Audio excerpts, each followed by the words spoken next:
executive here who's very busy. Thank you for squeezing us in. You want to say a few words? Sure, I'll be very quick. So, first off, good evening, thank you. I appreciate everybody coming here. Thank you.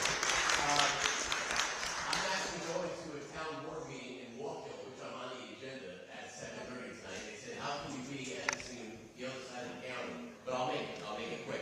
And I won't be able to see this as being taped, which is great. So, as county executive, I welcome everybody here. And we have a wonderful, growing Chinese community throughout our county. We're welcoming the city mayor of Middletown, Joe DeStefano, and the town of Walkhill supervising our meeting tonight at that town board meeting to talk about some of the wonderful things that are happening on the Performing Arts Center that sphere of influence in the county. My other job is I'm a commander in the United States Navy. I just finished 2 years assigned to the Pacific Fleet. So I'm very fortunate to be involved.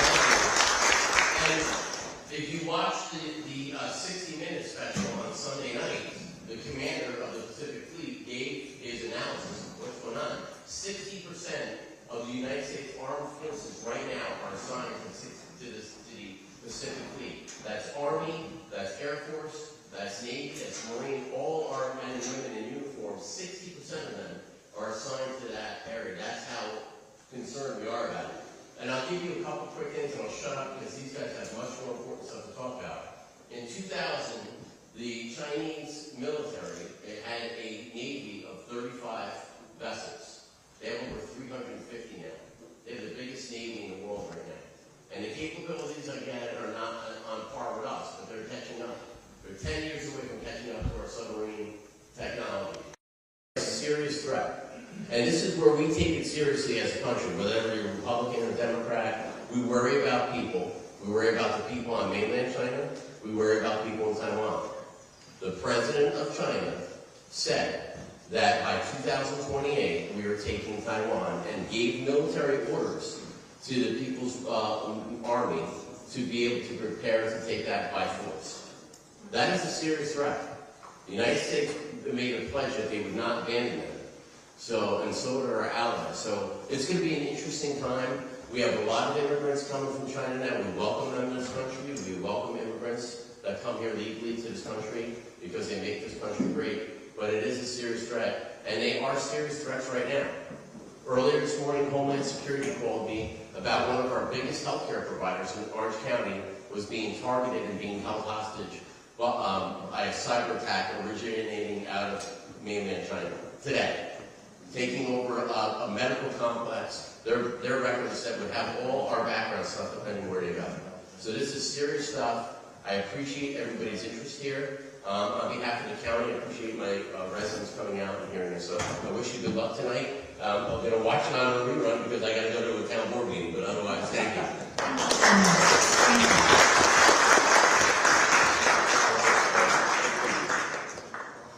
For those of you who have not followed with us, Mount Hope Chinese Association is relatively newly formed within a year. Our focus is really about sharing traditional Chinese culture. We had very successful cultural events, especially Mount Hope's New Year celebration. But in order to preserve and share the Chinese culture, we also need to make sure to get rid of the Chinese Communist Party culture. Today, especially in this place, we want to raise awareness about the CCP, which is Chinese Communist Party, infiltration to the American society and every aspect of the society. But before we go into it, I want to share with you a small clip of a death threat we received before we had our first Wake Up to the CCP Threat seminar.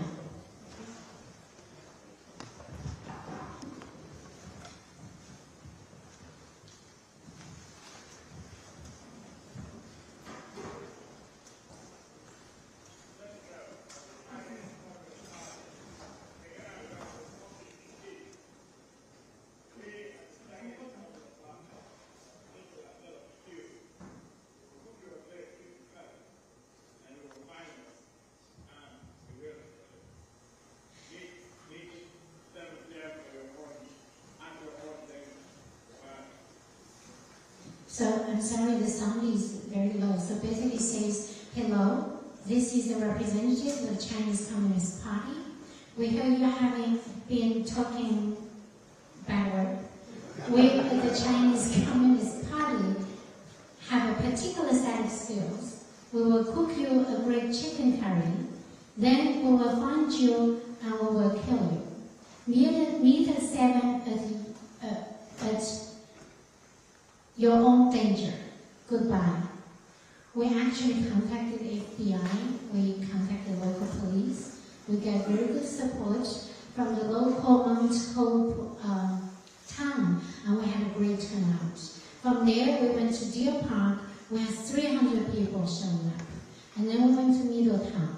We've gathered a lot of support, and we've raised awareness. Tonight, we have a very distinguished panel of distinguished panelists. And our David Zhang is China reporter. He'll be our host. He will introduce the rest of the panelists to us. Thank you all for being here.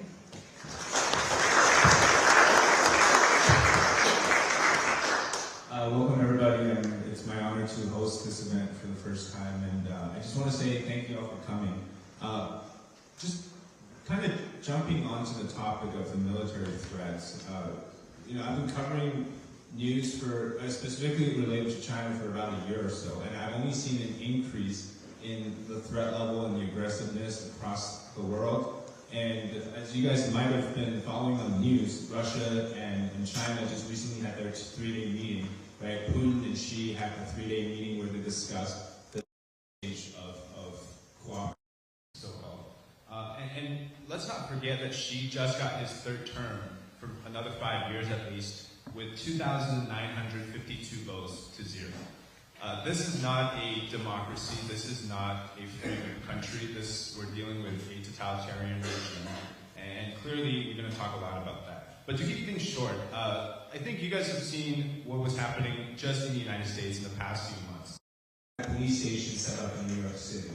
We had people in Texas threatened to be beaten up because they want to support a bill that would ban Chinese Communist Party officials from buying land in the state of Texas.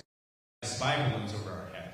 It was coming directly at us. And we have, if you've got kids with TikTok on their phone, they have specifically a spy software on their phone from the Chinese Communist Party. And if we're talking about the South China Sea, which recently CNN and I believe NBC also reported that they had a close encounter with a Chinese fighter jet. All these are very real threat that's just occurred in the last few months.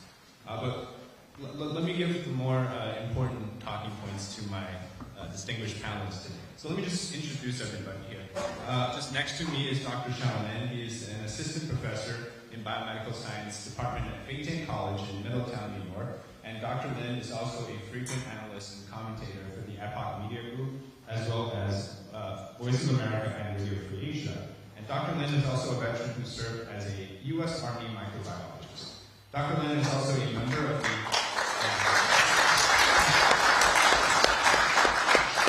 a very important committee called the Committee on the Present Danger in China, which I got to speak with many members of that committee. They're doing really great work.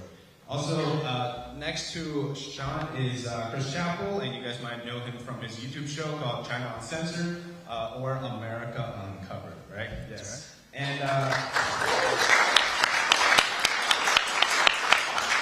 Chris, ever since I started following news, I've been watching Chris's channel for the past almost 10 years now, I think. And at the end there is the very amazing Kay Rubacek. She is an award-winning producer of film and TV, and she's also the author and expert on communism and socialism. And Kay's family actually fled communist regimes from China and Russia. And finally, there's me. I was born in China, and then I fled the country when I was 11 years old. And I have first-hand experience, and I can tell you that the Chinese Communist Party is not Mexico or Canada or even somewhere across another country in Asia. They're a very real threat to all of us across the world. Okay, let me just give each of you 5 minutes to kind of talk about your background and then give us a little bit into your life and how you have been dealing with the CCP threat. Sean, you want to go first? Thank you very much, David. It's my pleasure to join tonight's panel. And so myself was also born in China, and I came to the United States for graduate school. And in China, actually, I was unfortunately was a survivor of the Tiananmen Square massacre. So I did firsthand witness what happened on the Tiananmen Square in 1989. And then in the year 2000, actually, when I went back to China to see my father is dying from lymphoma, but I actually was arrested at the custom because I was practicing Falun Dafa, an ancient Chinese meditation system. And so I was actually put into a detention center and then later house arrest. And so fortunately, I actually got rescued back to the United States due to the rescue efforts inside the United States. At the time, I was still just a graduate student. So my mentors, my friends in the United States campaigned to release me from China. There's one time I almost thought I probably have no future because my passport, airplane ticket, everything's gone. But fortunately, the campaign effort here really works. And a Department of State sent a letter to the foreign consul in the United States, and then finally they decided to release me. And so after that, actually, I always feel that I want to find a way to pay back to the generosity of the American people who give me the second life. And so fortunately, I had the opportunity to join the U.S. Army, and I served 9 years. And from enlisted soldiers to officers, from preventive medicines and to microbiologists. So after the COVID started, and I realized actually this is one of the biggest crime that the Communist Party has done to the whole world. And so even nowadays, the CCP still owes the whole world answer what exactly happened in 2019 and early 2020. And how did they let the virus spread to the whole world and bring the disaster globally? And so I'm glad to see nowadays there's more effort to urge more investigation to expose the true origin of the outbreak.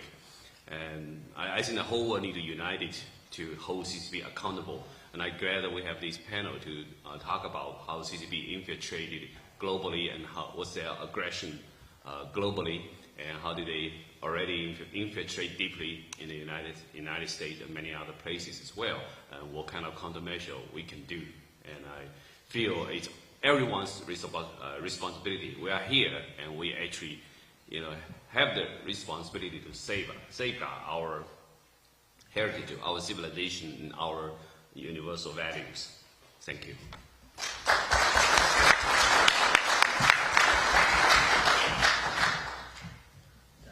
Hello, I'm Chris Chappell, host of China Uncensored.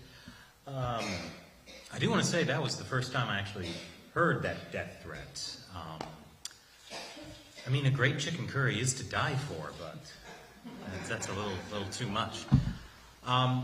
So, yeah, for the past 10 years I've been covering China rather in depth, primarily on YouTube.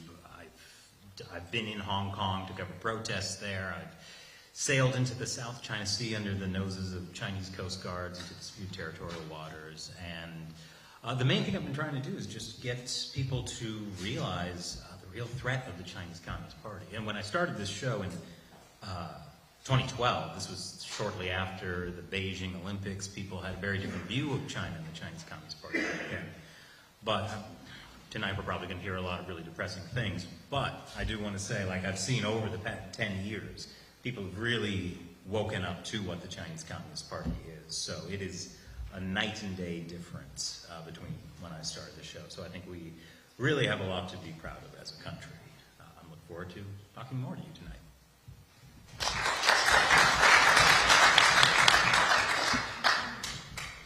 Well, I can't say I was born in China, but I can say my father was born in China. And as a young Russian boy, he was born in China, in northeast China, because they had to escape communism when the communists took over Russia and it became the Soviet Union.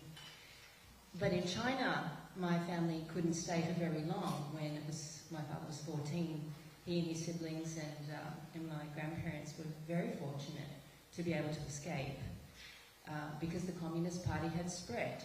It had spread from the Soviet Union to China, and it was continuing to spread around the world. And they were lucky to find freedom in Australia. And then I met my husband in Australia. You might hear a bit of my accent. I'm Australian, and so my husband's actually from the Czech Republic. He escaped communism when he was 7. And now it's funny because when I say this to people, so many people say to me, oh, my family had escaped too. Oh, I know someone who escaped too. So it's not that my story is particularly unique. Okay, 3 times maybe is a bit unique. But the fact that I have a connection to a former communist country or an existing communist country, and my family experienced that pain, is not that unique. It's just the fact that I'm talking about it because we're not taught in school the real evils of communism. We're not taught the true history of communism. And for that reason, we brush it under the carpet and we think that the Nazis are the only bad guys in history. So, you know, does anyone here have some connection or a family member or a close friend or neighbour who escaped a communist regime? You want to raise your hand? There we go. In every group, there's somebody.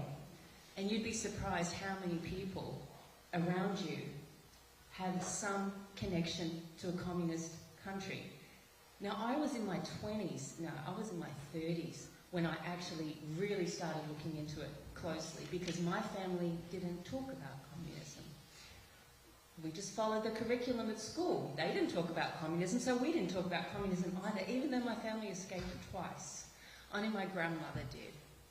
And she didn't, you know, I didn't get to talk to her very much growing up because she passed away quite early, but we were very close. So it's these stories that exist, but that's our best history right now, because if you look at the textbooks, that is not covering the true history. You'll get more truth and history in the books over on the side there. There's a particularly good one from the Epoch Times, The Spectre of Communism is Ruling Our World. There's very good history on it. So these materials exist, but we're not being taught that in the classroom. Our kids are not being taught that in the classroom. I have 2 children, I have 2 teenagers, and for that reason, I felt I needed to make this effort to join events like this, to use my skills to, as a filmmaker, as a film producer and an author, to expose the evil that my family suffered and that I see all around us today. You know, the Berlin Wall did fall, but the people running the operations behind that, from the Soviet system right through the CCP, are still, you know, holding reins in different ways. And we're focused on the CCP here, which we should be, because that's the core of it all when you look at it now. So, you know, I've got some of my books and movies over on the side there. You know, if you want to know more about what I do, I've got it on the tables there. But really, I think the core is getting people together here to talk about it, and talk to your friends, talk to your neighbours. And you'll be surprised how much connections you have to communism and the CCP. And you'll see that that's really the root of it now. So thank you for putting on this event and getting everyone together, because we really need to have these discussions.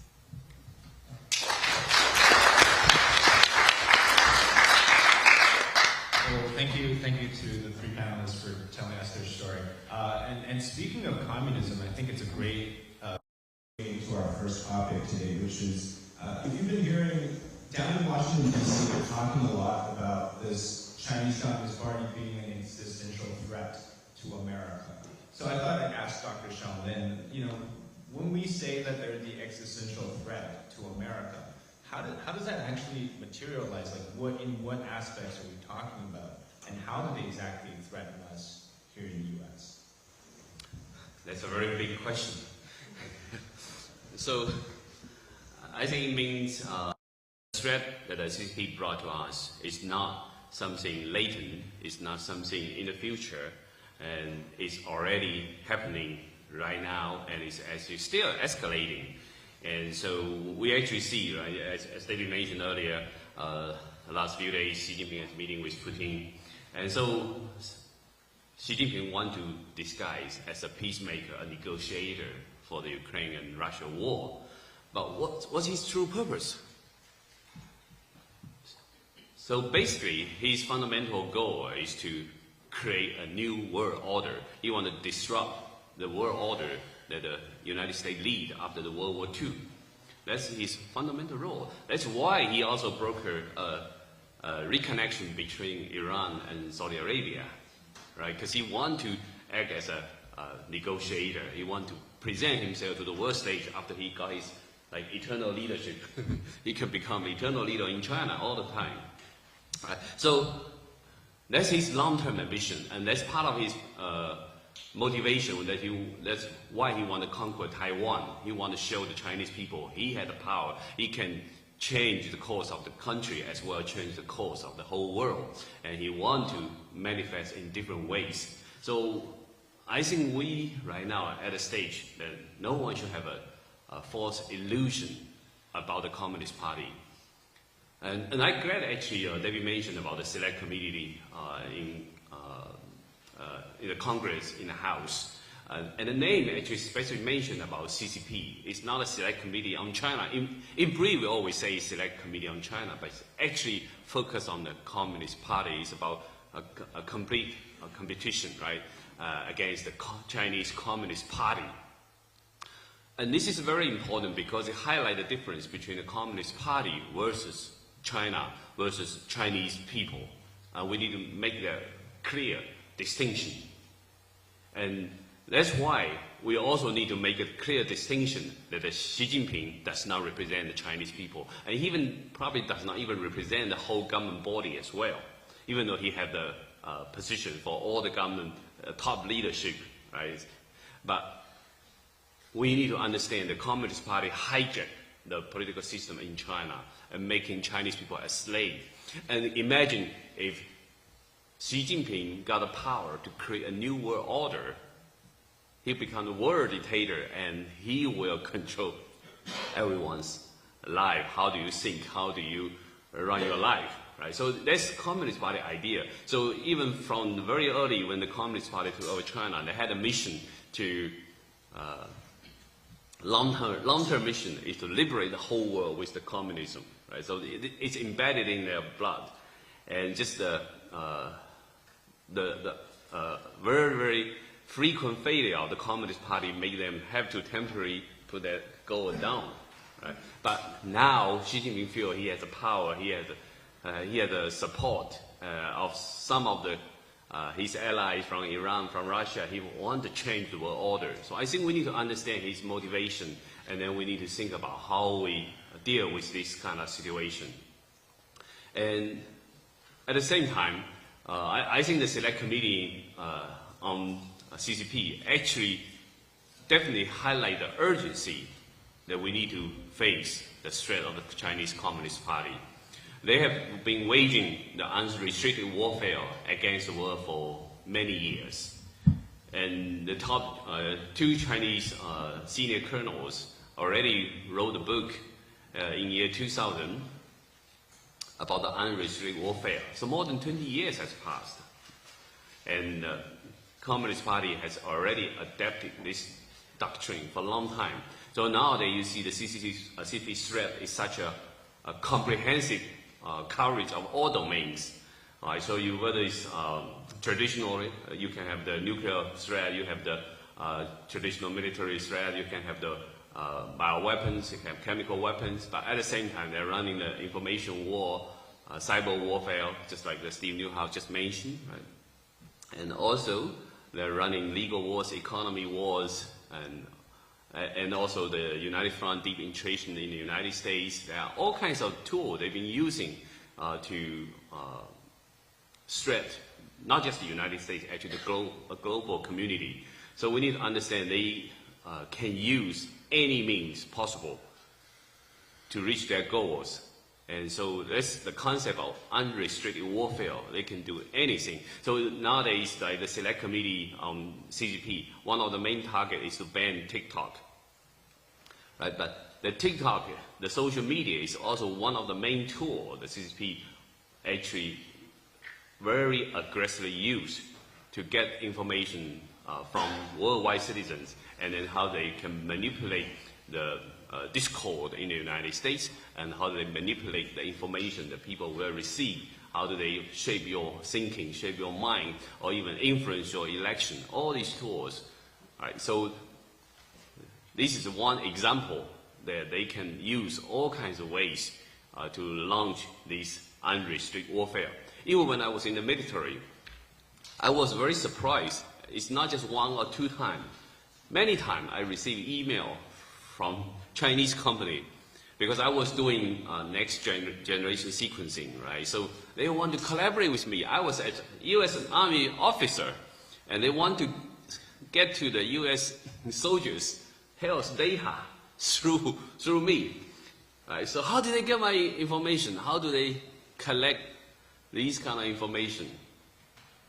So they are very aggressive, and so many people realize that the Communist Party is a threat, maybe through economy conflict, through the economy war, or for example, they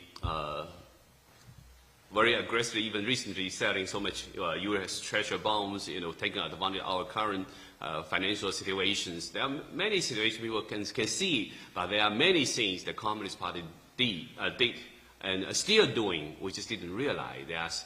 They are undercover, they are doing it aggressively, and they spread it very widely. And there are many organizations in the United States actually either partially funded or completely funded by the Chinese Communist Party, and they are part of the United Front operation, and they try to influence the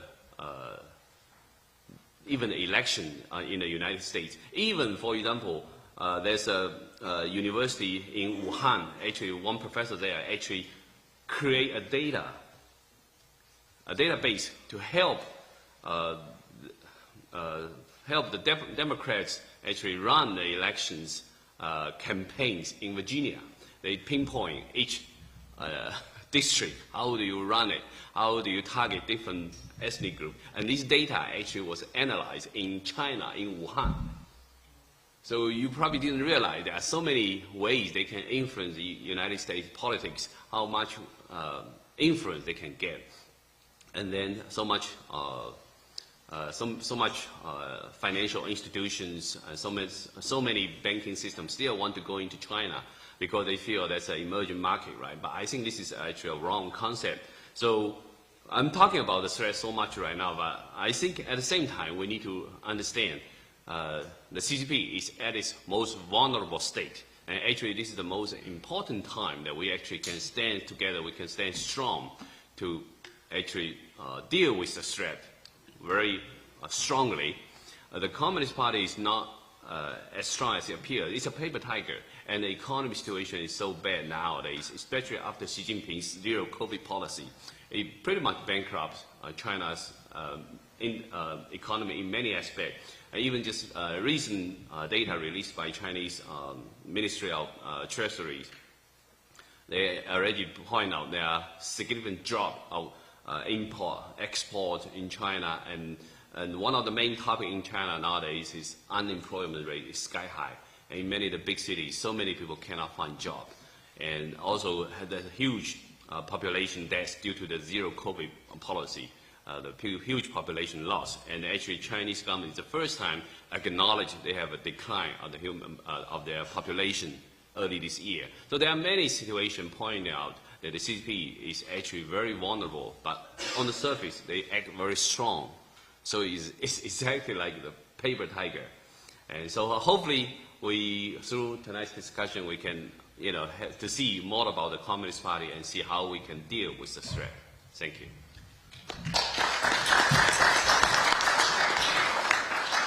All right, Chris. Well, I want to ask you this question because I've been hearing that, Apple is moving out of China. You have Biden wants to move some of the semiconductor things out of China and or localize it so that we have allied countries doing it. You have things like our strategic supply chain might be in dire threat if we don't move it out of China.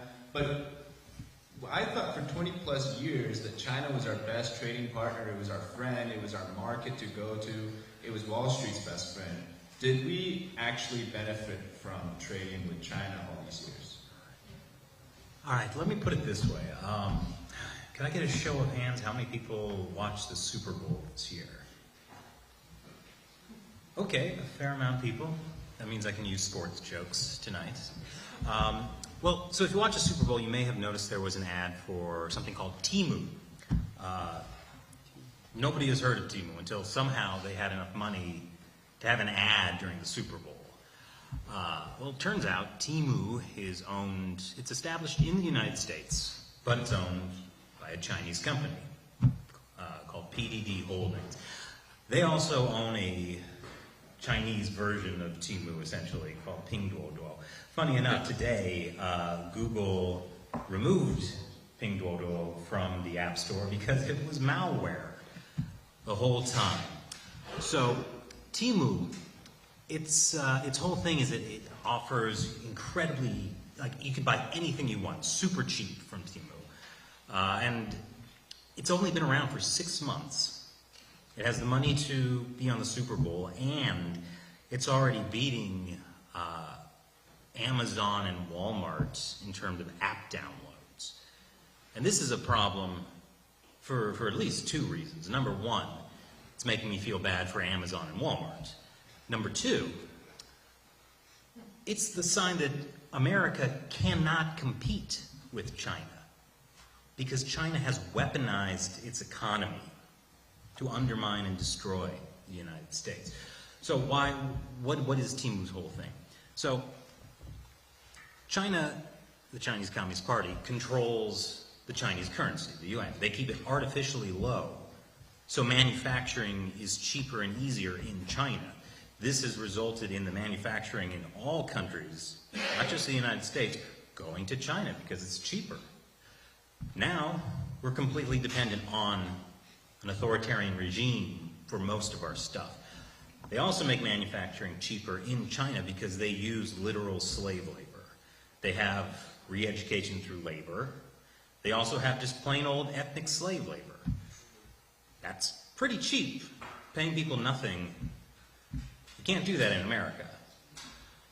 Then there's environmental regulations. You know, the United States has pretty stringent environmental regulations that, you know, cost money. They're difficult to fulfill. China doesn't have that problem. 60% of the groundwater is polluted in China. China alone produces more CO2 than the rest of the developed world combined. And they love to talk about climate change and, you know, working with the West on climate change because they know it means that Western countries like America will implement expensive regulations that they won't. On top of that, well, here's a fun fact, and this really ties into Temu. Did you know it is cheaper to ship something from Shanghai all the way around the world to San Francisco than it is to ship something from Los Angeles to San Francisco? That's because of an agreement with the Universal Postal Union. China says it's a developing country, despite being the second largest economy in the world. And so, because it's a developing country, they get lower postal rates, which is why it's cheaper to manufacture and ship things from China to the other side of the world. And who's paying for those subsidies? You are. From taxpayer dollars, that's where the subsidies come from. I bet you didn't know you were being so generous to the Chinese Communist Party.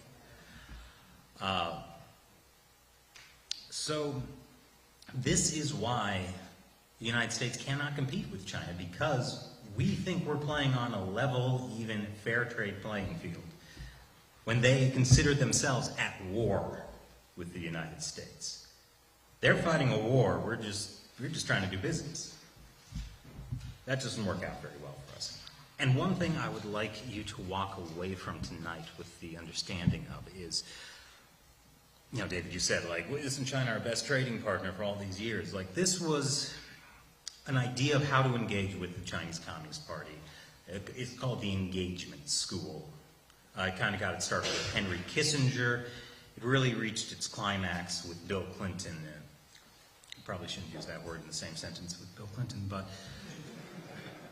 the point is, the idea was that if we just trade with China, open up trade, you know, China will get money, and then with money will come democracy, and it'll become a liberal democracy. And 20 years later, what's happened?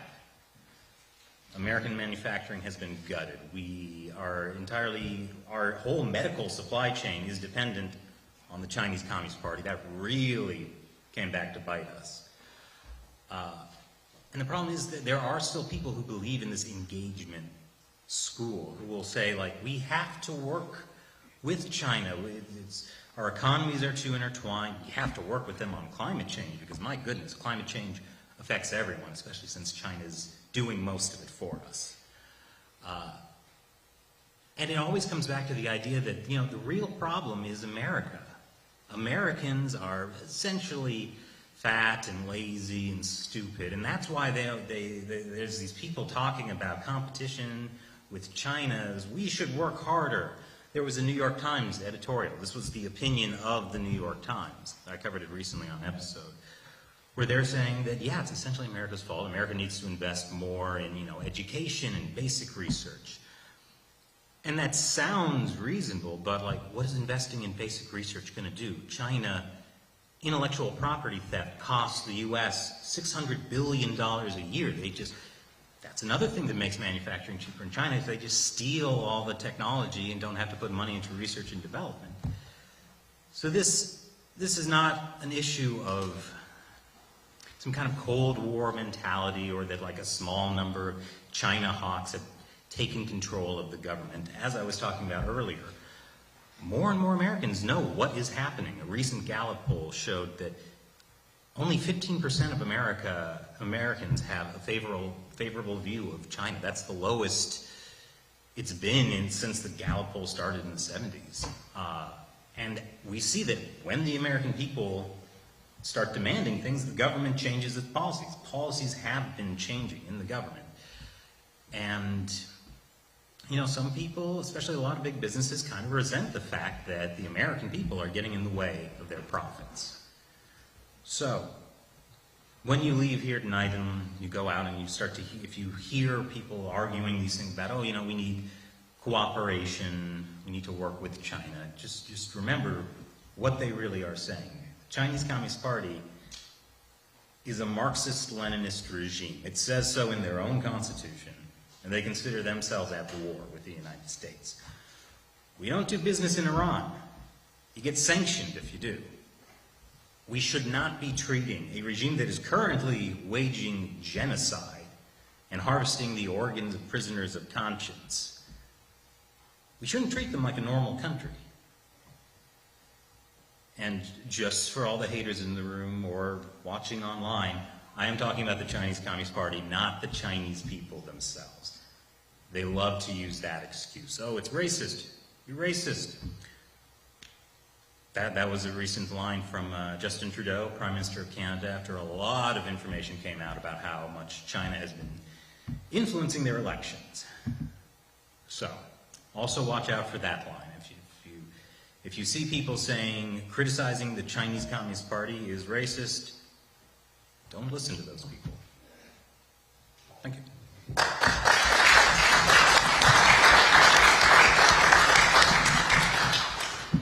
So are you saying that $2 iPhone case I bought isn't going to help? It's spying on you. Okay. It's spying on you right now. All right. Well, just a side note, I actually, in my journey, I spoke with a businessman in Colorado, and he was one of the first few people that went to China in, like, the early.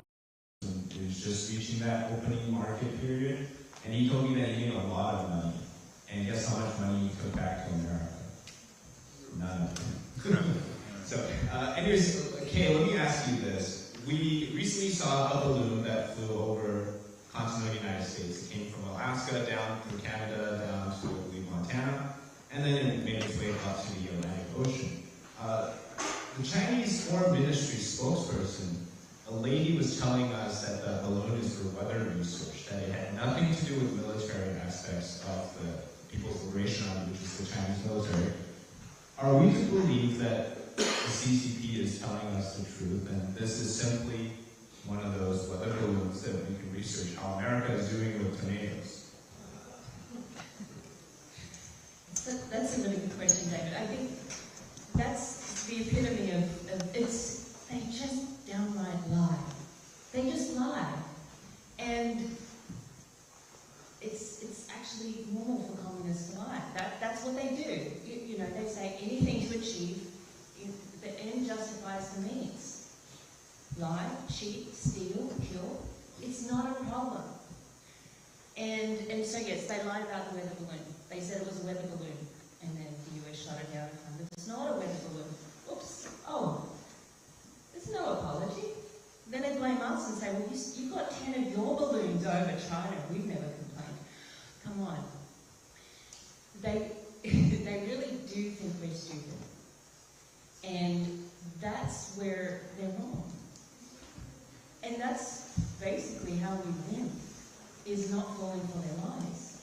So it's really fundamental that we recognize the deception, because we are...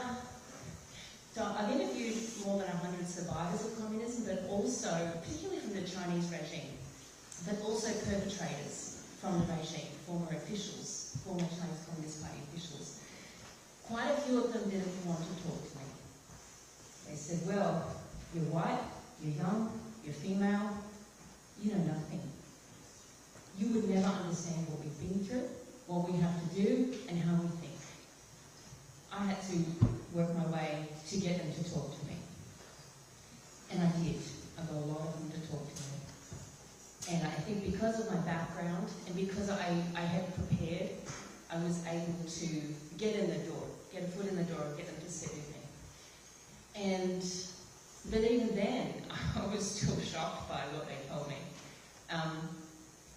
One official, a police commissioner, former police commissioner in Beijing, the capital city of China, he said, you Westerners, calling us non-Chinese, non-Asians Westerners, he says, you cannot understand real evil. You're too good. You're too kind. So when they say that we're stupid, when they say that we're lazy, and they say that because that's what the Chinese media tells them about us, they really mean that we are too good and too kind to understand evil. And in some ways they're right.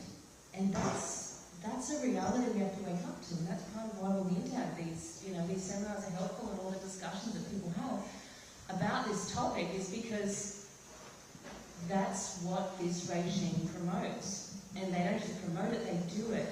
So it's not just a theory, it's not just some Cold War history, it's happening right now. There was a weather balloon. We said, you're spying on us. They said, oh, no, it's just a weather balloon. We shoot it down and say, no, it's not. They don't say anything. There's no apology. They're blatantly lying. And this is what they do. And if we accept it, knowing that they are a regime that teaches their children from kindergarten, early in the kindergarten, that lying is good, lying is fine, not a problem. If we accept that, then we become part of that. We change. So we change with the communist regime and become more like them and justify it and say, well, it's okay, we'll accept your lie, here's my $2 for that new iPhone case. I know you're lying to me. I know you think I'm stupid, and I know you're trying to, take over this country and make it like that, like what they're trying to do, what they've already done to the Chinese people. Then that's our choice.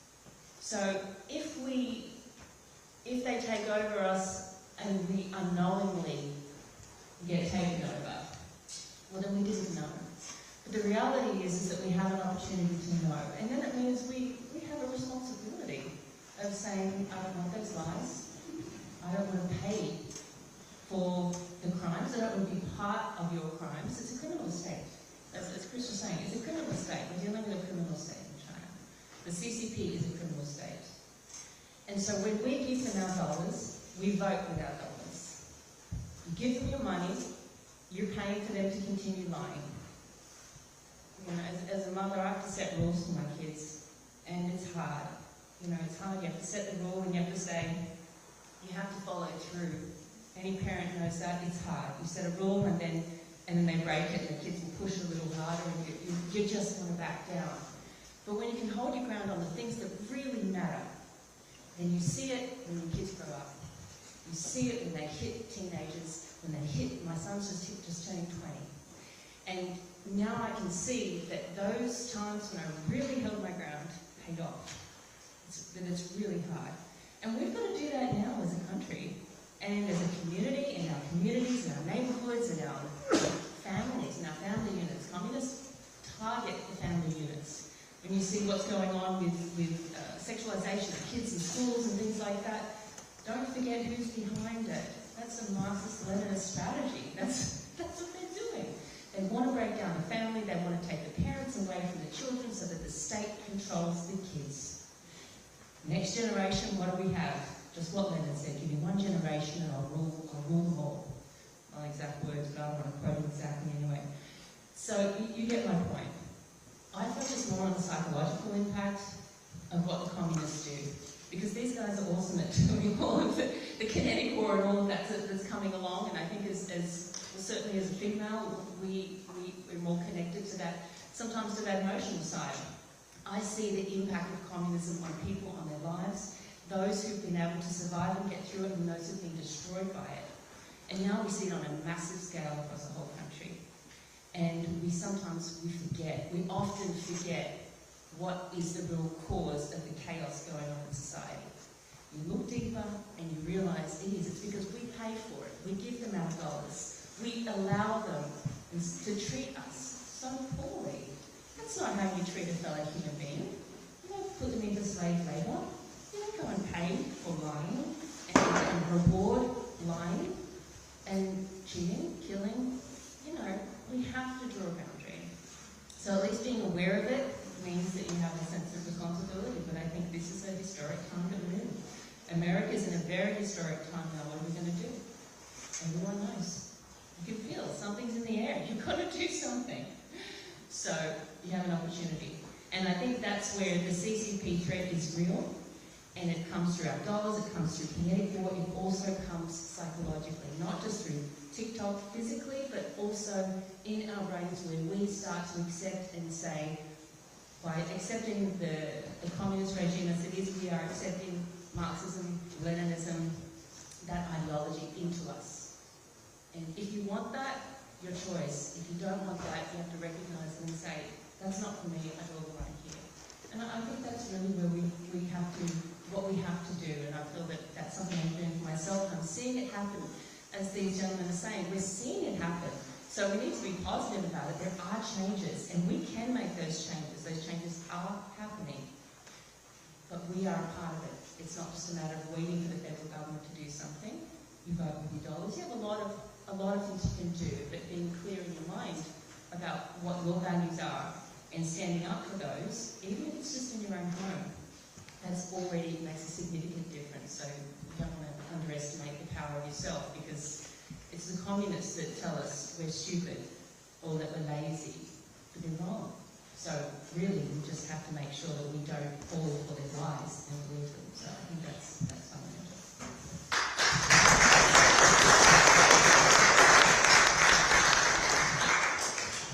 Okay, well, before we get started on the questions, I have a question for all three of you. Maybe Sean can go first. It's we can't just rely on the government to put up laws. What is one way you think that people can protect themselves? Here in Warwick, Orange County, across New York State, into the country. What is something that you think is the most beneficial for Americans to protect themselves? I think there are several aspects that everyone else can do. First is to spread the correct information, spread the truth, and let more people know what's a true Communist Party. I think that's very important. Everybody, we have our mouths, we have our pens, we have our email, we can share this information to our friends, we have our own social media, we can spread the correct information. And many people just don't have the access to the correct information. A lot of them people may be too busy, they're so much engaged in their personal life, they didn't understand the threat that's coming to their life. So I think everyone can share that information. And secondly, you can communicate with your own representatives in the city level, township level, county level, state level, or even federal level. I think you can address your concern, just like the TikTok issue. I think the Congress now almost have bipartisan consensus to ban TikTok. It's because so many American people are waking up.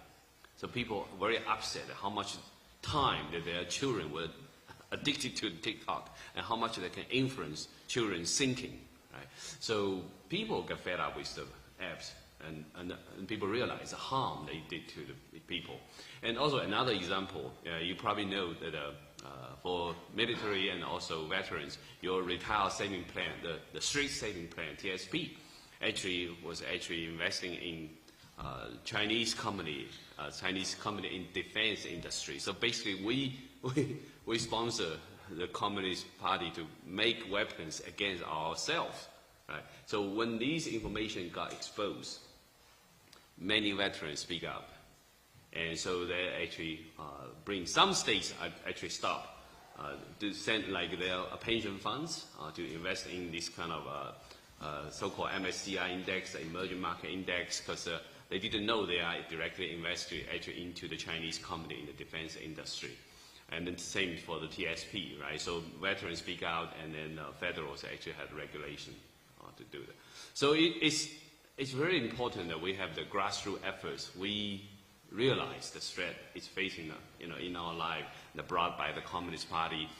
Maybe like the example that Steve Newhouse mentioned about the data breach. Our personal information got stolen by the Communist Party. So that's actually directly impact our life. Right? So we can speak out, and we can urge the government to take actions. And I think one of the important approaches is the reciprocal principles. So the Communist Party didn't let our technology platform to work in China. Why we need to allow them, right? The Communist Party leaders, the government agency, their mouthpiece, all have accounts in the Twitter. Do they allow our own company to have an account in their WeChat? No, they never, right? So why we could not apply a reciprocal principle on these issues? Right? Same for the media. Chinese government sent out so many so-called media agency, right? So under Trump administration, some of them were forced to register under a Foreign Agent Registration Act, right? But that's not enough. Many of them still operate, many of them still spreading lies about American people in the soil of the United States. They still are very aggressively doing it. Like the Xingdao Daily in San Francisco, the Xingdao radio station, they've been spreading the lies all the time. By just a simple registration, it doesn't work. Right? So can we apply the reciprocal principle to these issues? We can address the issue. We can raise this concern to FCC. You should have regulation on these issues. If China doesn't open the market to United States media, why we allow them to freely operate and spread their disinformation against the United States? Right? So I think we have many ways we can counter this situation, and from grassroots efforts we can raise awareness. And when more people united, and we are stronger. And I'd like to echo both of you that we need to distinguish the Chinese people versus the Communist Party. When we openly talk about the concern, the risk that the CCP brought us, we actually can unite more Chinese people together. We can go out to raise the issue. We are not racist. We are not against Chinese people. Yeah, thank you.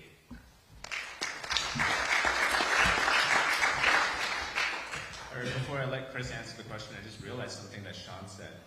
On the Chinese social media, the ambassador from the United States has been censored. He's not in, sometimes he can't even have his own post. 2 American citizens in China get accessed on that social media. So I thought that was something extremely amazing to see. All right, Chris, your turn. What people can do? Yeah, what's something that they can do to protect themselves? Subscribe to China Uncensored. So seriously, I think it's really important for people to really educate themselves about what Marxist ideology is. You know, there's lots of times where, like, I'll say something like that, and somebody will say, "You mean that the workers own the means of production?" It's like, that's not quite it. That's not quite it. Yeah, actually, curious, show of hands, how many people here have heard of the, as we're talking about Russia and Ukraine a lot, who's heard of the Holodomor? The Great Famine that happened? That's, like, if people don't know that, like, I didn't learn about that in school, so, like, anyone watching, if you don't know what that is and you want to feel really depressed, look that up. Look up what communism does. Yeah, and I think it also requires just an appreciation for really how unique the United States is in terms of its views on freedom and liberty. This is why the Chinese Communist Party considers America its greatest enemy. Unlike most countries in the world, in America we don't believe that freedoms are legislated by the government. Freedoms come from God, from the Creator. They're inalienable. They're a part of us. Not the government just needs to get out of the way. And I mean, this is really, like, take freedom of speech, for example. Like this, you always have the freedom of speech. You always have the freedom of belief. Even in communist China, people there still have it. They just have to operate under the fact that if they exercise their freedom of belief or freedom of speech, they can get killed, disappear. So yeah, we really need to cherish this aspect of American culture, because it is really the antithesis of Marxist ideology that would just eliminate truth and put absolute power in the hands of a maniacal minority in power.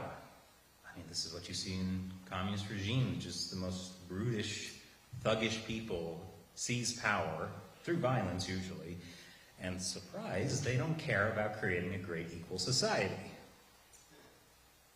So yes, learn about communism, the history of it, learn about what the ideology is, because you'll see it seeping into the United States too. I read a great article yesterday about how drinking coffee is white supremacist. There we go, yes, thank you. All right, Kate? It's a hard act to follow, Chris. I'm not as funny as Chris. I think... Yeah, your white supremacy comment just... I had a really good follow. I'm sorry. No, what I was thinking was, you know, before... I have a point for what people can do, but learning about communism, I think that's really fundamental. And why haven't we done that? Well, we never had... There's no Nuremberg trials. There was no trials for communism. The crimes of communists no one's ever been held account. No one, ever, anywhere, any country, any regime. So when people say, well, I don't even really know what communism is, it's because it's just, it becomes this kind of wishy-washy definition on the surface. You have to actually think for yourself and do the research. Even if it just means you just know what is the Holodomor. Actually, Hollywood hasn't made many movies about communism. You can get the answer to that yourself, as to, think about why they haven't done it. But there was a good movie, I think it was either called 1912 or 1919. It was a year, and it was about the Holodomor. And I was, it was hard to watch, the horrific famine in the Ukraine. But it was just wonderful to see that someone's made a movie about it, and they did it really well. It was beautifully done. It was done, I think, by a group in England. So that there's, for example, you don't have to go and read a whole book or go to do a course to figure out what is communism. There are some good movies and things out there where you can watch and you just get a sense. You hear these stories of what it's really like to live it. It's not theory, like so many people will tell you that, well, it's just theory of, this and that. It's not. How is it in practice? Well, it's lies, deception, and death. And just to echo what I said earlier, I think one point is it really, I think we just really don't underestimate yourself as a solution, and not meaning to change the whole world, but don't let yourself be changed. I published a book recently called Nowhere Left to Run, 10 Steps to Survive Tyranny Today. And one of those steps is don't underestimate yourself, because that's what communist operators rely on, ready to information. They rely on average people, regular people, like us, just giving up and just giving in and saying, you're smarter than me, you're better than me, you're richer than me, you're more powerful than me, okay, I'll do everything. Well, really, if you really believe in those inalienable rights, it's like Chris was talking about, that they're given by God or they're given by something. You're walking, talking miracle, really, all of us, when you think about it. Where did that come from? It didn't come from the government. You weren't birthed by the government. So, you know, think about where that comes from and how powerful you are. You're an equal footing with any of these operators. So I think just to really not underestimate yourself, because that they are really just trying to push us down and make us think that we are their subjects merely. And every regime that's been overturned is by people who have a higher power on their side, who value themselves as human beings and do not just rely on a government man over man, but you know, there's a greater power there. So I would say don't underestimate yourself.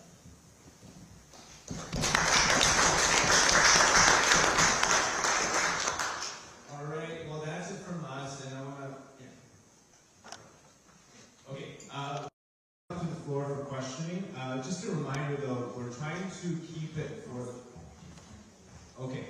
for questions regarding the threat of the CCP, so if you do have to make a comment, we're going to all be sticking around afterwards, and you can chat with us and we'll be happy to talk to you about it. So.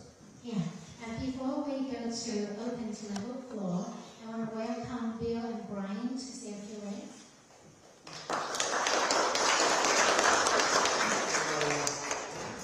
Hello? First, I want to thank everyone for coming. Sure, there's plenty of other things you could have done, but we're here.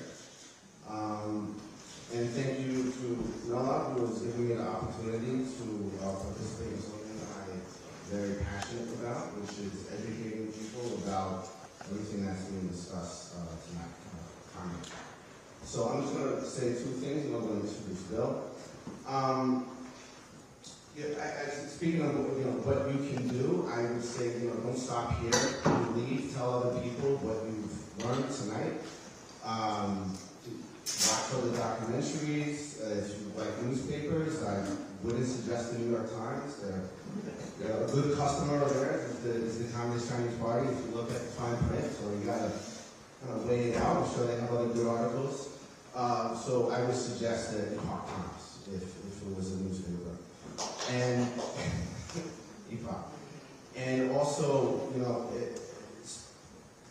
as well, your dollar. Look at what the things that you could buy. You'll start to notice that there's other countries that are starting to produce things. And just don't stop here.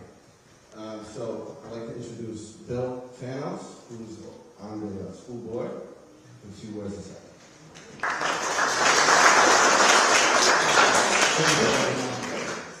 Appreciate all the information that you shared. And, I'm here.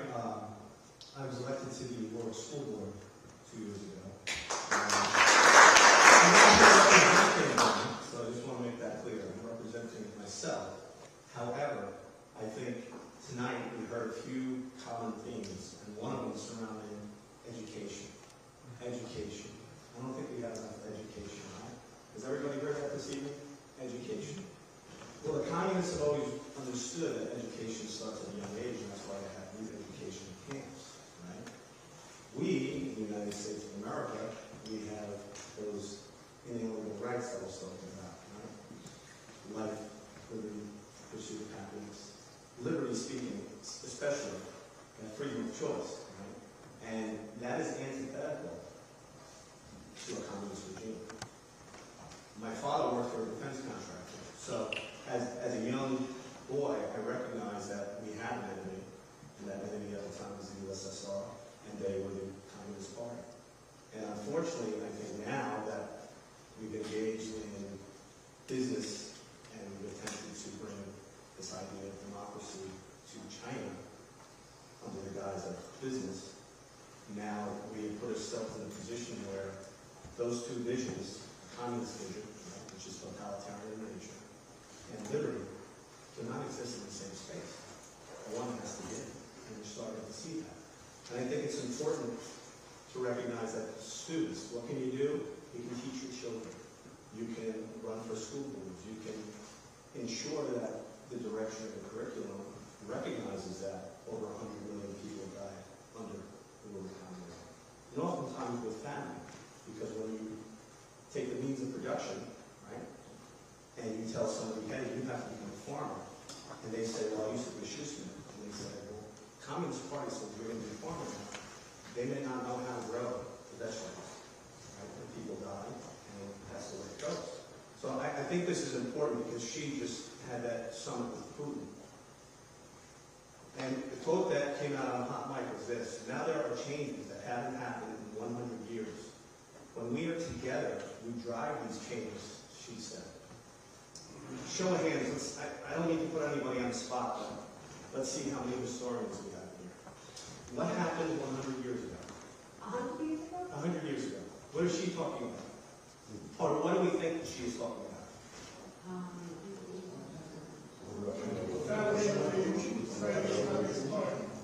Right. Did somebody say the Bolshevik Revolution? Yeah. Right.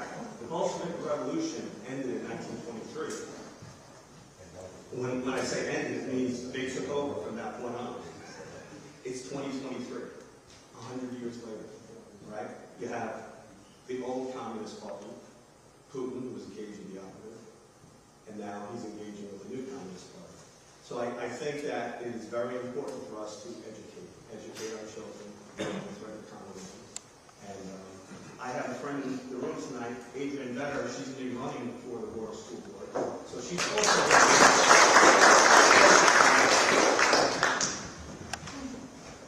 Thank you, Brian.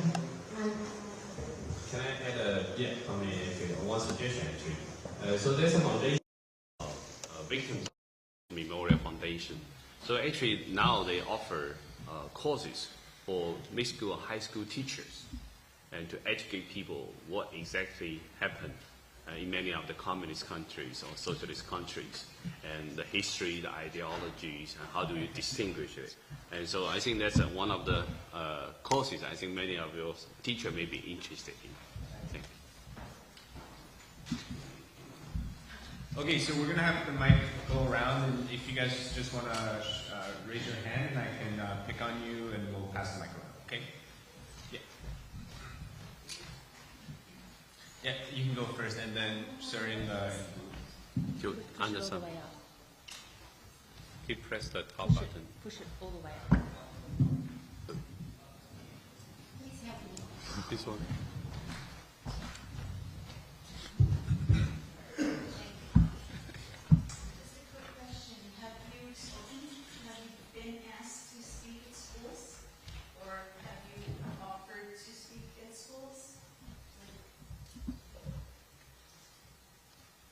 Mela, that might be a question for you. Actually, I think a good question, and it's something in our mind too. I think the Bright Minds seminar, right? During our Middletown session, someone working in school proposed the idea. Actually, we encourage the people here to make that connection. We should educate from young, right, like Bill suggested. Because the Chinese Communist Party is going after our children with TikToks, with Confucius Institute, all that the panelists covered in the past. So it's a very good idea, and we don't have a concrete plan at this moment, but we are looking forward to such opportunities. Thanks. You were talking about how we have to change and educate. But what are our chances when you have corporations and politicians just giving lip service to China just to get votes and money? I mean, the NBA is a pure example of it. When they shut this guy Freedom Panther down, he can't even get a job now. If LeBron James, the biggest player, told him he don't know what he's talking about. Don't watch NBA games. Well, I don't. I know, I'm just saying that for anyone. Yeah, don't watch NBA games, don't vote for politicians who talk about engagement with China. I mentioned it earlier, like, there has been tremendous change in the U.S. government over the past several push to become, to realize what the threat of the Chinese Communist Party is. Like, both the Trump and Biden administration have shown support for Taiwan, for sanctioning Chinese officials, for putting restrictions on investments in China. Neither of them have gone far enough. A lot more needs to be done, but I think we've seen that when American people really make their voices heard, the government will listen, because currently it's still a government beholden to the people. Yeah, and keep talking about it. The fact that you've brought it up here, people are recognizing it now. You know, you need to have a few facts behind you, and then you can talk to people about it, because they may not seem that they're listening. You say it enough times, it's going to get through. But if we stop saying it, then we would basically give up. Also, one thing I want to add, now actually it's a very good time to raise even the same issue, because like even yesterday, one of the biggest investment corporation, Vanguard, with trillions of dollars in management, actually decided to totally pull the business out of China. Because so many big corporations, the financial institute, big ones, they realize China is in the big trouble for the economy, hard landing. So, in the past, of course, a lot of policies are very hard to push through because maybe the Commerce Department, the Treasury have totally different opinion. They still want engagement. They still want to work with China. Even the company that was put on the sanction list, they actually delayed the operation, delayed the execution of these kind of policy, right? So now maybe it's the time. So we will see impact even if we raise the same question. And the Communist Party is at its most vulnerable time, I actually want to say, even though they try to appear very strong. And so many Chinese people are actually waking up. Now you see the blank paper movement in China, right? So if Chinese people waking up, I think that's the most fundamental forces that will bring the disintegration of the Communist Party. Actually, I think I just want to add something to that, is that you mentioned CCP being a paper tiger earlier. It's also a sinking ship. Now people are seeing it in all the things that Sean mentioned earlier about the CCP, and it's devastating inside China right now. It's really, really devastating. Things are changing very seriously. We'll see what happens and see how much real news we're getting out about it. But as that changes, the fact that you're seeing it, you're here, we're all talking about this, you can help others not go down with that ship. Because it is a paper tiger, it is a sinking ship. Don't, try and encourage others not to go down with it, because if their business is in there, if their school education system is all connected to that, there could be really dangerous consequences for them in the future. So now's the time to really get off that boat. The money that they're recovering with the Biden administration that was received and given to the Biden, as I call it, Biden family, was that from the CCP? That money they're finding out now is just paid off to their family members? That was a direct result of the CCP?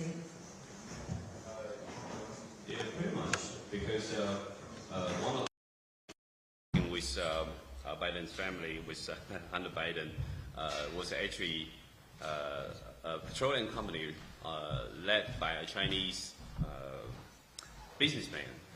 His name is Ye Jianming, but he has all the tie with the Chinese communist leaders, and so it's basically the Communist Party leaders give him the opportunity to run the petroleum business, and they're using it as a leverage to try to gain access to the control of the oil, petroleums in Ukraine and other places, and then they use it as a way to bribe the family. Well, I think eventually, I always believe it can't come out retribution. So eventually, you will see something. Yeah. Okay, I think that one might be dead. I meant to give to her because it's... Oh, okay. My question is nature. So as you said, the Chinese Communist Party will control the currency. They often do that through their foreign exchange and treasury holdings. We recently, due to the banking issues, strained our FX exchange. What is the chance of them using as their sinking ship kind of a poison pill, flood the market with treasuries and try and damage us in that nature? Just curious on your opinion.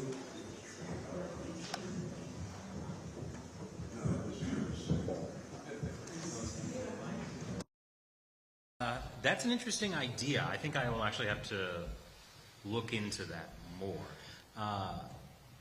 In many ways, China's influence over the U.S. economy is not as big as some people fear.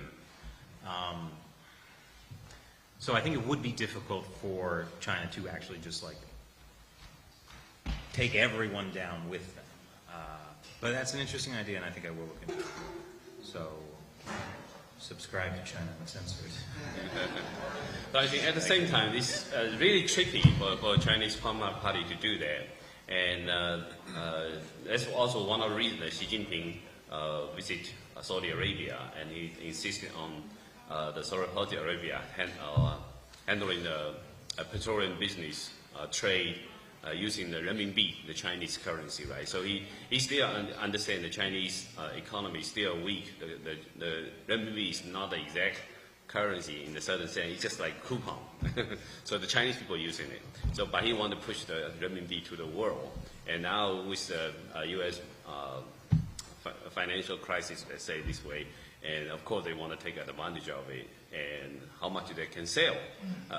I think it's an issue because China still needs a foreign currency in order to leverage on his additional foreign investment coming to China, as well as getting more supplies into China to boost the manufacturing. So the Communist Party still need U.S. dollars, still need actually U.S. treasury bonds, but at the same time they want to take advantage of the financial crisis here. So it's a dilemma for them. But anyway, they can do all kinds of extreme things. We just need to open our eyes wide. Okay, do we have... Yeah, okay. Why do we always sugarcoat it and call it a communist society? It's not communist, it's a dictatorship. That's all it is. It's one man, and I think he just put himself in power for the rest of his life. That's clearly a dictatorship. They make it sound like it's some wonderful panacea. It's a communist society. It's not. It's never been a communist society. Dictatorship. So I'm really disagreeing with an audience member. I'm sorry. Understanding the Chinese Communist Party as a dictatorship is wrong. The problems did not begin with Xi Jinping.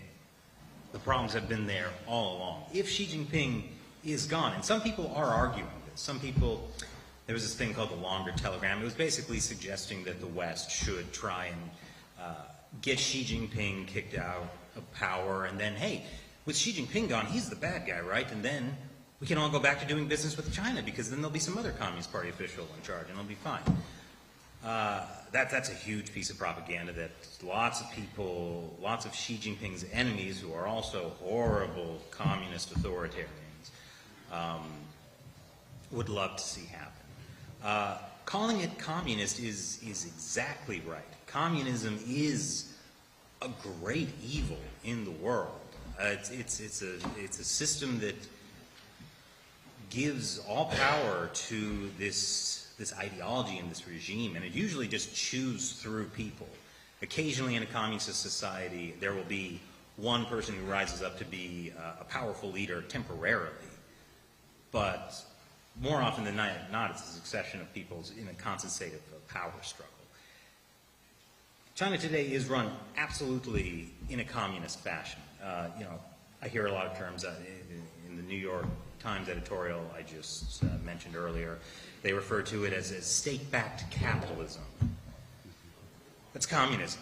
The Communist Party has total control over all of society. It has Communist Party branches in all businesses, in schools, in hospitals.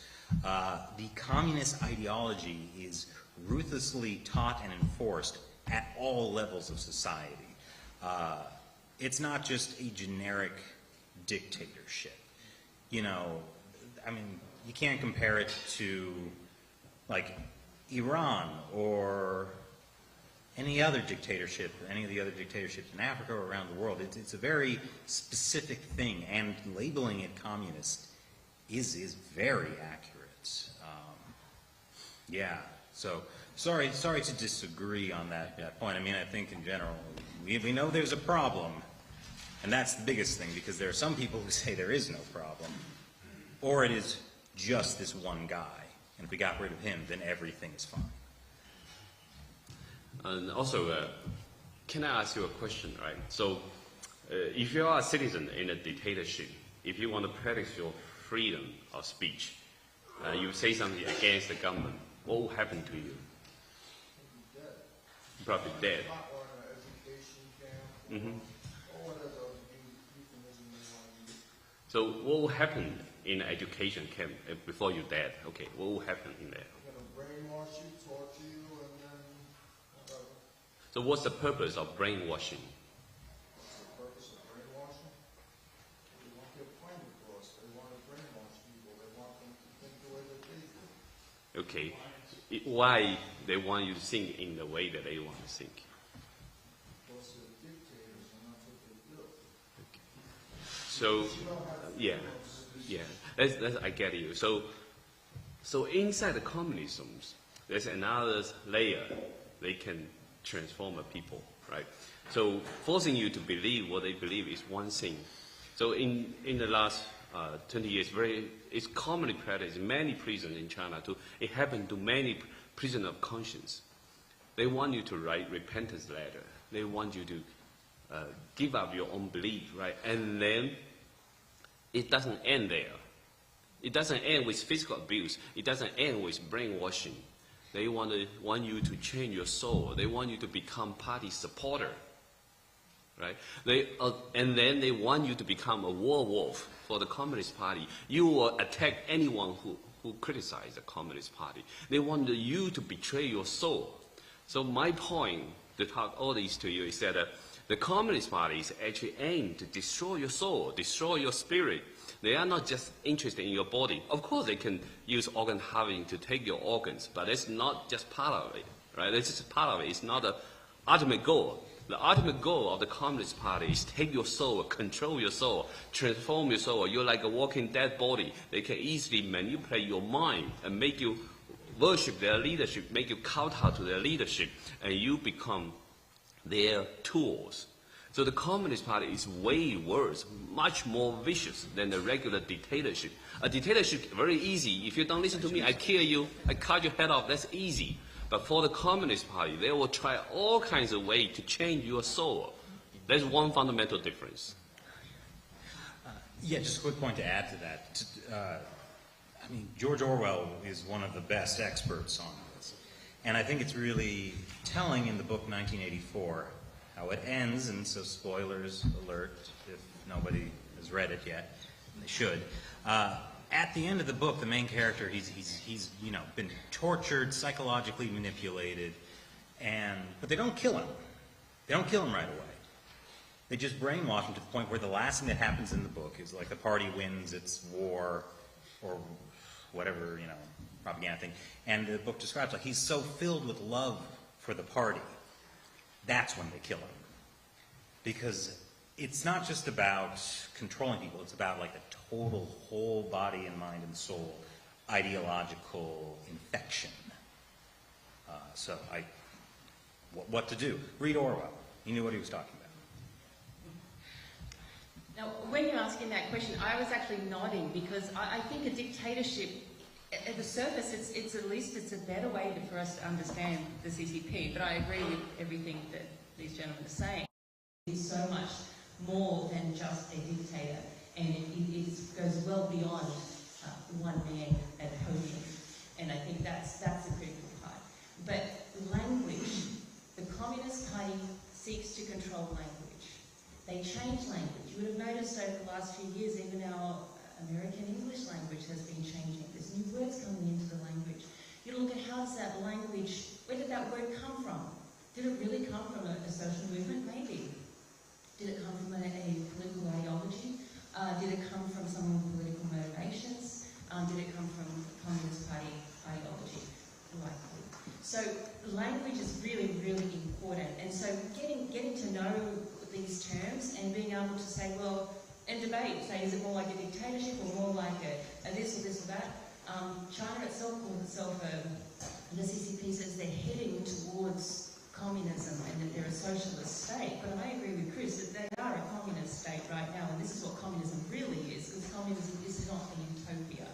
So it's really just, we have all these different terms out there, and if you can get some education from, like the Victims of Communist Foundation, like Sean was saying, then we can start getting some real words and getting some agreed definitions on what things are. Because without that, it's too easy just to brush it aside and say, well, I don't actually know what that means. But we do know what it means, and we need to keep reinforcing that and making sure that next generations know these words mean as well.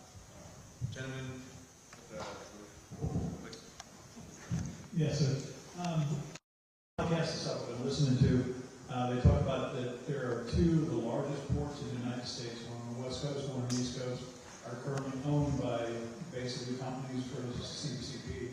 We know for a fact they're buying up foreign land across the United States, specifically in military installations.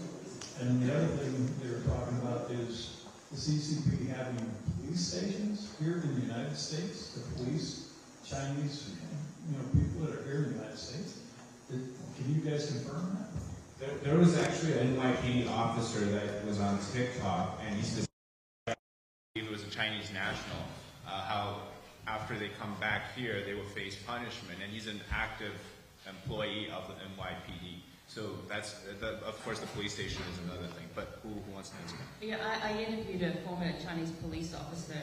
He left China in 2008, and in between 2003 and 2006, he was tasked to be setting up and monitoring citizens outside of China. They've been doing this for a long time. So when I heard about the police stations and I saw the report, it can confirm, yes, it's been confirmed that there is more than, I think, 90 around the world, and there's at least 2 known in the US.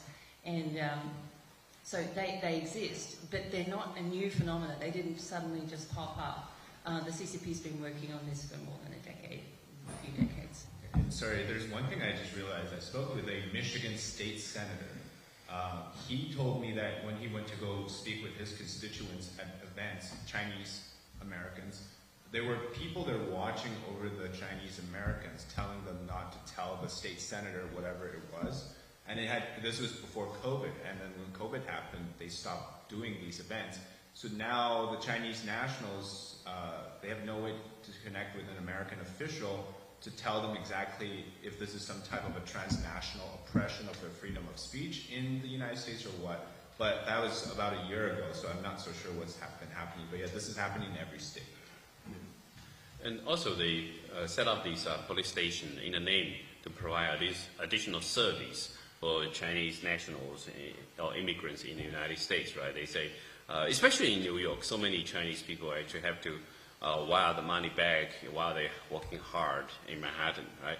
So utilizing this connection between the Chinese immigrants with their homeland, they said we need to provide additional security service. So they set up the police station. And actually the one in Manhattan actually was set up by the police station in my hometown. It's in Fujian province. But they do this all the time. They try to manipulate people. And so if you don't listen to the party, you cannot send money back to China. So people, your family member inside China will lose support.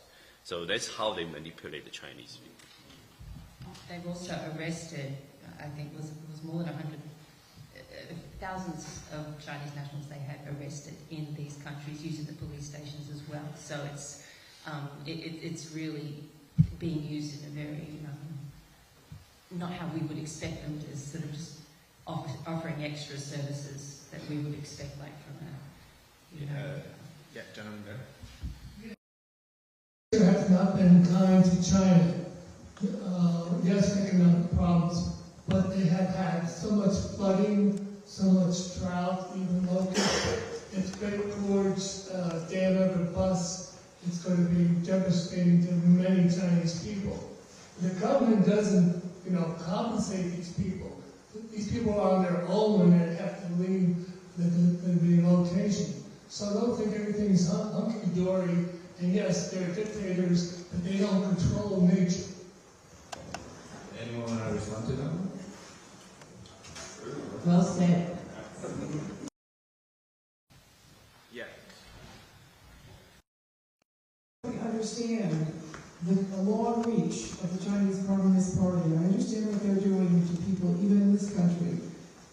Because I understand that they say, once you're Chinese, no matter where you are. And so they try to control, and I'm very well aware of that. But what I would like to know is, what is your agenda? I heard a couple of things. One of them was, you would like the United States not to be trading with China anymore. But I would like to know what the rest of your agenda is, because it's not terrifically clear to me. I'm particularly concerned about education. I think that everybody should be given a good education in history of all types, including this, okay, including ours, including a truthful history. But I am really curious to know what your agenda is. Can I speak to that for a few minutes too? Because this is sponsored by Mongkok Chinese Association. So our main agenda is to protect this country, protect American values, protect American children, protect this land, and preserve the traditional values. Not only American values, but also Chinese traditional values, which is universal. It's working hard, focus on family. So those are our values. Return to the traditional ways of living. And that's exactly what the Chinese Communist Party is against. Since the Chinese Communist Party took over China, it eradicated the Chinese culture. Every trace of it, from burning the temples, burning the books, killing the people. So what we are doing, we love this country. We are immigrants. I'm an immigrant. I really appreciate this country. My son is an American. He was born here. So we really appreciate the people here. We love American values. We love every American people. We see the danger. We see the infiltration. We can see it because we know what the Chinese Communist Party can do and what they have done. Since I grew up, even when I was in elementary school, I was trained to attack America as a kid. And we always will have to sing songs calling America the paper tiger. Like if we attack America, America will fall down like a paper tiger. So in the bones of the Chinese Communist Party, that its sheer existence, it feels that it's threatened by the United States. There is a calling for the American people. That's why we are here. We're waking American people up to protect yourself, to preserve your values, and to spread the word around. It works.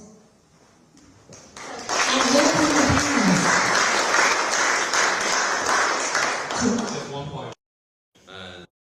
I don't think it's actually practical to totally stop the trade with China. Actually, more or less, it's actually selective. Even for the Select Committee on CCP, also talking about selective decoupling. Right? So you identify the threat the Communist Party will bring it to it, whether it's in different industries or whether it's a dot-com business or any way. If you identify the threat, then you can target it. And I think that's a practical approach, but on the other aspect, it's difficult because under the civil-military fusion scheme that the Communist Party is doing now, it's very hard to find a total private company that can come to the U.S. So, but I think we just need to keep in mind the Chinese people the China country is totally different from Communist Party. And I believe China will have a great future. Chinese people will have a better life if there is no CCP there.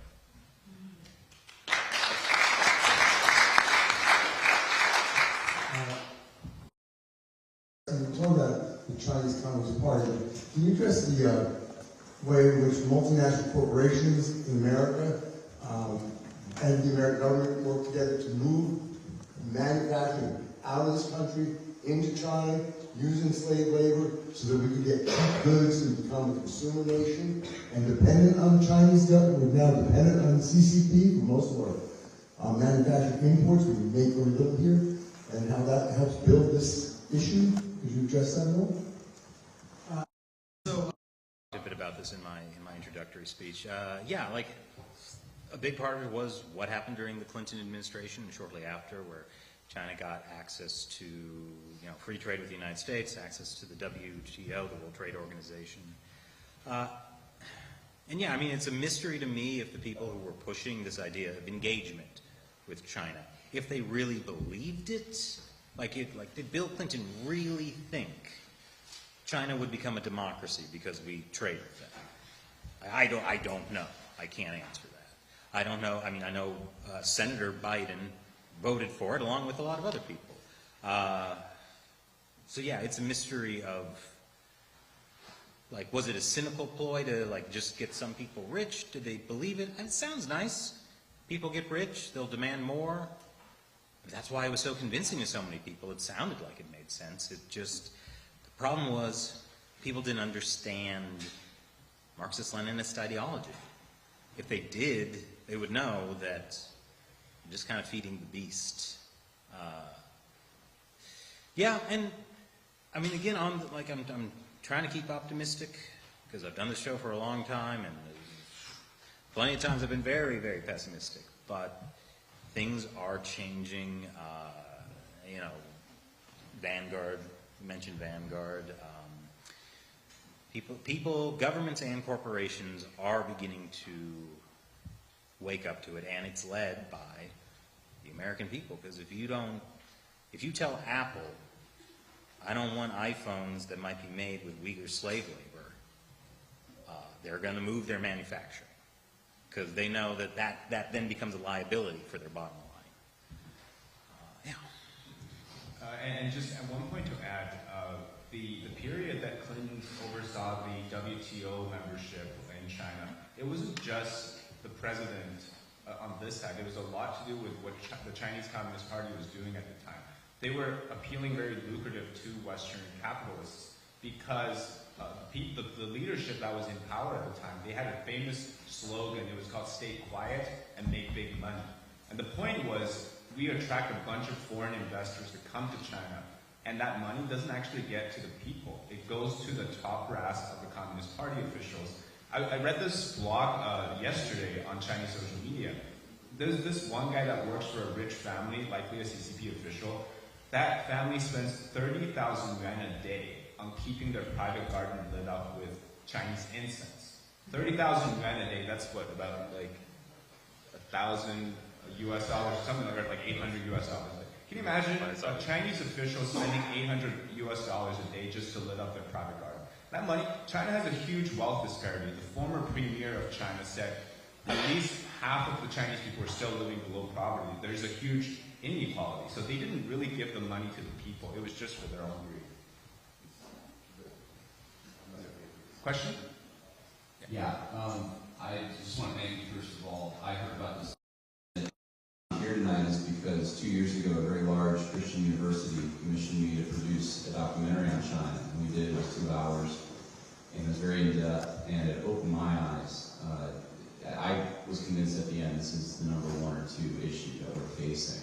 And long story short, after we were done, the university thought it was too controversial, and we talked about ways we could edit it or change it, but they wanted to take out anything related to COVID and anything related to the election.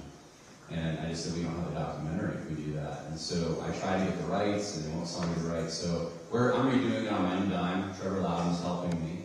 And I'm here to, well, I just want to ask a question about that, because that experience shook me up a little. I don't hear about this threat in mainstream conservative media a whole lot. And coming from the Christian world, the evangelical Christian world, we never hear about it. Why is that when it's such a threat to us? One of the reasons is called a long march in the system. So the Communist Party has actually planned to infiltrate it in the U.S. Education systems, religious systems, government systems, different ways for a long time, for decades. So even in the 1950s, they're already planning these whole strategies. How do you eventually control the media, control the education sector? How do you change people's mindset regarding of the communisms? How do you make young people believe communism is such a glorious social experiment, something they can follow, they can try? And so it's a long, systematic approach to change the United States culture. So even in the church environments, many people still have a false impression about the communism. Even you see the Pope sometimes make such a pathetic deal with communist China, right? So I think these change people's mind gradually for decades. That's why it's very hard to, at the beginning, for people to know that so much communist ideology already infiltrated in our own system. Also, Trevor Loudon does excellent work, and congratulations on Just Do It. Make sure you get it done. It won't be easy, but get it done. Trevor, you probably know, well, anyone who doesn't know, Trevor Loudon did a documentary also called Enemies Within the Church that really exposed the communist infiltration at the Long March, not just through the education system, but through the church, right here in America, through the whole system. Very eye-opening and very important to, for people to see. But it was also, I was at an event with Trevor where they were going to play, it was at a university affiliated with the church, and they were going to play his film as the main film. The whole thing had been set up. We expected it. I went there as a panelist, but also I expected to see the movie. And last minute it was cancelled. And even the organiser didn't want Trevor to go on and talk about it publicly, but he did, and good on him for doing that. Because there were people within the system who didn't want that true information out there. I've seen the documentary. It's very well researched. It's very thoroughly done. They checked everything off. And I know, as a documentary filmmaker, I know myself, you want to do that because you don't want people to pull holes in it. If you're going to put something out, especially a documentary, you want it to be solid. So there's always that fear of like, oh, did I miss something? Is something too biased? Is something going to come across the wrong way? And I believe that Trevor's team did that very carefully, but they were still shut down at that event. And that even more shows, speaks to the truth in that movie. And I've had colleges call me and cancel screenings of some of my documentaries when they had everything planned, and then they said, I'm sorry. One of them even said on the phone, I'm sorry, but we have too many students from China at our school, and we are worried that we will lose them if we play your documentary. And our documentary even played on PBS, and it was...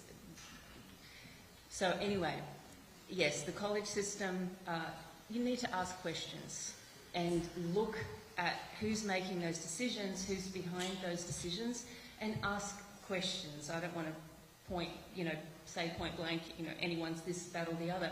But watch a documentary like Enemies Within the Church and you can make your own decision. But yes, Trevor does great work, and please make sure you finish your documentary. It's a good time for it to come out now, so please do. Yeah, also there's a term, it's called a useful idiot, right? So the Communist Party can incubate these kind of useful idiot in different systems, in education system, in church. Many people will follow their ideologies. And also in China, they're also very good at using the strategy to corrupt inside you, right, inside your organizations. So now Communist Party, they appoint their own bishop in China. So and now even for the Bibles, Chinese government print their own version. They can take out the different part of the teaching from the God, and they infiltrated the patriotism concept from the communism into the Bible.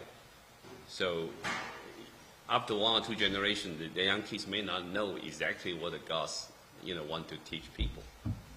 Well, and house Christians in China are still being persecuted. Yeah. And those are the people who do not want to have the Communist Party be above God for them.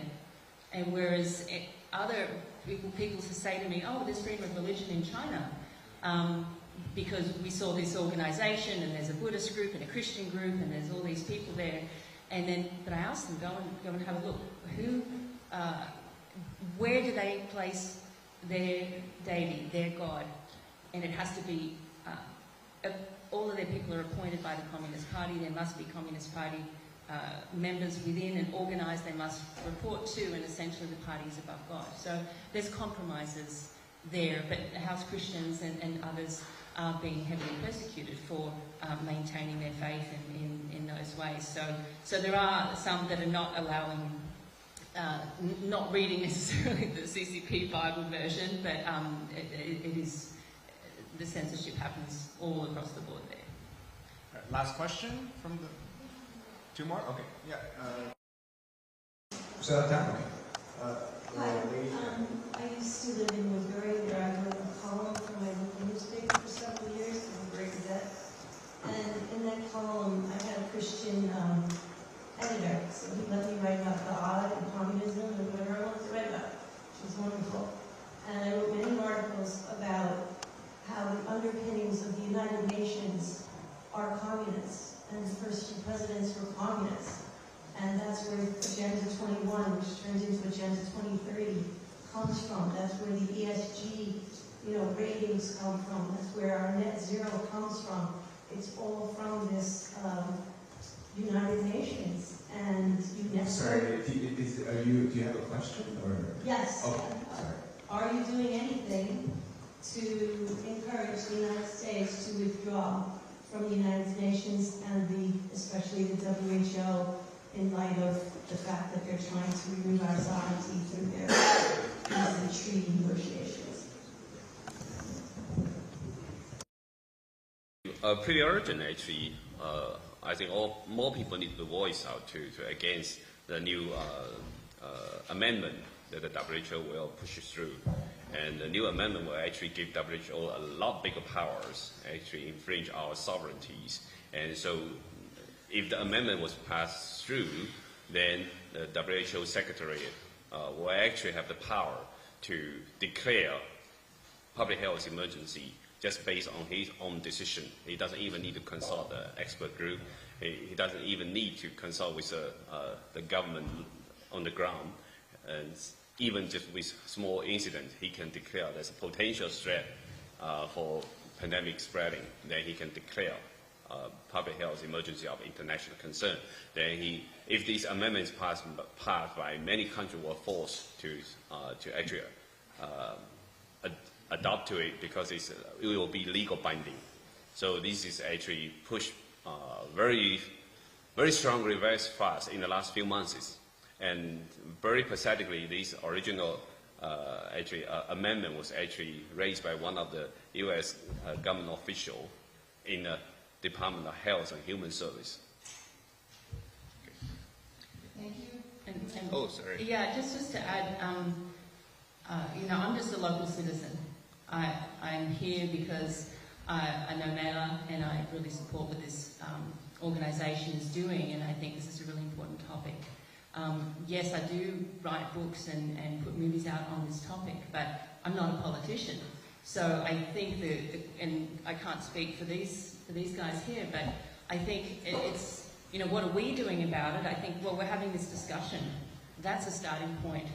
And what can be done is, well, where do we go from here?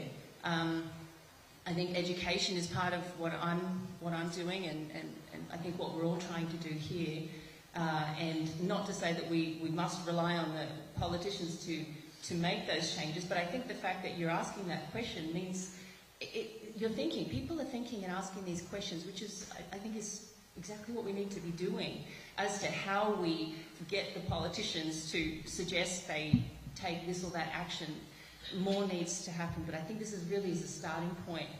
We've only had a few of these seminars, and I'm really pleased to be able to participate and being a local community member. I mean, I speak about communism at events really all over the place, but being able to do something here in just Orange County without, you know, having to travel too far is just fantastic, and being able to see people in person is really nice as opposed to just doing online events. So I think, you know, if we can take anything from this event, is that it's not just the organisers of this event being responsible for doing something next. I think it's that this is kind of a discussion to get people thinking about, well, what can I do? And what do I think? We don't all have to agree on the same things, it's fine. But we can look and think for ourselves. I think the fact that everyone here means that you're willing to think and make your own decisions. And I think that's really, really significant. So that's, I think, where we go from here, is not just leave the seminar and say, well, what are those people going to do about it? Us people are just regular people too. So we all can do something about it. And just as politicians are human beings as well, I think we all need to take that responsibility and not leave from here and just sort of expect the organisers to go further. But I think let's see where that goes. I just wanted to add that. So one last thing I want to say is actually Epoch Time Media last year released a documentary called The Final War. And that one actually very clearly documented the CCP strategies for decades against the United States. And I think it's worth to take a look. And so actually it's strongly recommended if you can take a look. It's about two hours. Yeah, but it's a very, very good, thorough documentary. Okay, yes, go ahead. Thank you. You have spoken about how trades through ideologies, including well-meaning groups who may not realize they are being extensions of communism. What are some of the main ideologies you think the Communist Chinese Party are presenting currently and recently that you would like us to know about, so that we can smell it and also not be extensions of communism? A big point that I see in basically anyone who's arguing for engagement with China is, you know, we have to work with China because of climate change. This keeps coming up more and more and more, and it's ridiculous. They have no environmental regulations. They pollute so much. China makes most of the world's solar panels because they stole the IP from American companies and ran the American companies out of business, and make the solar panels with like slave labor and resources from Africa mined by child slaves. So yeah, I would say keep an eye out for that, because it sounds like, you would think like rational people would be like, oh yeah, we all have to work for climate change because, you know, that will kill us all. But that's not how. So you would think, oh yeah, the Chinese Communist Party would also care about the environment. They have a very long history of not caring about the environment. So when you see people making that kind of a point, that's a big one. But John Kerry does it. Well, John Kerry says it. I think TikTok is one. I know TikTok isn't an ideology, but it's something that we really can't underestimate, because you put it on your phone, it's spyware essentially, and your data is being sent back, your kids' data is being sent back. And TikTok in the US is different to TikTok in China. They have their Douyin version, and they don't allow kids on there for a certain amount of time, whereas here they'll be doing anything to suck our kids to just keep scrolling, and whenever they want to push something or other, they'll take advantage of any ideology, really any ideology. And I think one example, like Mela mentioned her example as a kid in China, what she had to sing, but growing up. But you think about 9/11 here in China, when that happened, the state media was encouraging the Chinese people to cheer for the death of Americans. I mean, like, what more can you say? So it's like there's so many examples that we do need to open our eyes to them, and that will really take advantage of anything. Just one sentence to add. The CRT is actually the CRT series is actually the version of Critical Communist race Party class struggle. Okay, so be alert on it. Yeah, last question. For a big farming community, rice here last year. I was wondering if you could speak a second about the Chinese interest in American farmland. Well, I can kind of, because I covered it a lot. I think the first is they have a food security issue that they need to control. So they need to ensure that their food supply pork products and grains that are sufficient to, because China's arable land is decreasing year by year due to a lot of policy issues. The second one is they can have strategic access to, say, a nuclear base, such as the Malmstrom base in North Dakota, or in Texas with the windmills. The third is, I think it's a very important one, which is the ability to get land. You see this across Latin America, Africa, and in parts of Asia. Either that's through the Belt and Road Initiative or through these debt trap based contracts, which they basically loan, they're like loan sharks basically. But anyways, the point is they're able to control these land where nobody else has access to, and you just have no idea why they're doing it. And again, I don't really know, but I think they have a plan for it. They usually do their plans in 5-year gaps. So every 5 years they release in the next stage. So I think the goal is to control as much land as possible for food security, for strategic military points, and then also something we don't know about.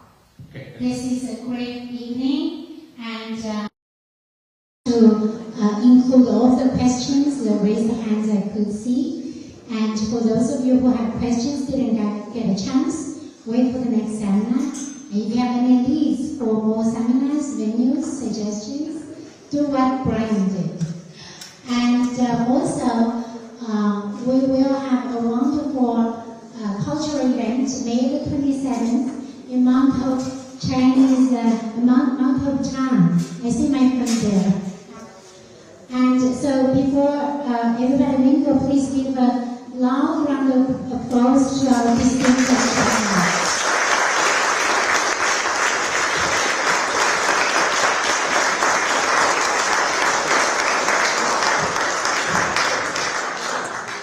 We are only the messenger. We are not able to solve the issues alone, but together we can. Our minds together can make a real difference. Please don't stop here. Let this only be the beginning. The Chinese Communist Party is going down. We want to make sure it goes down faster. Thank you.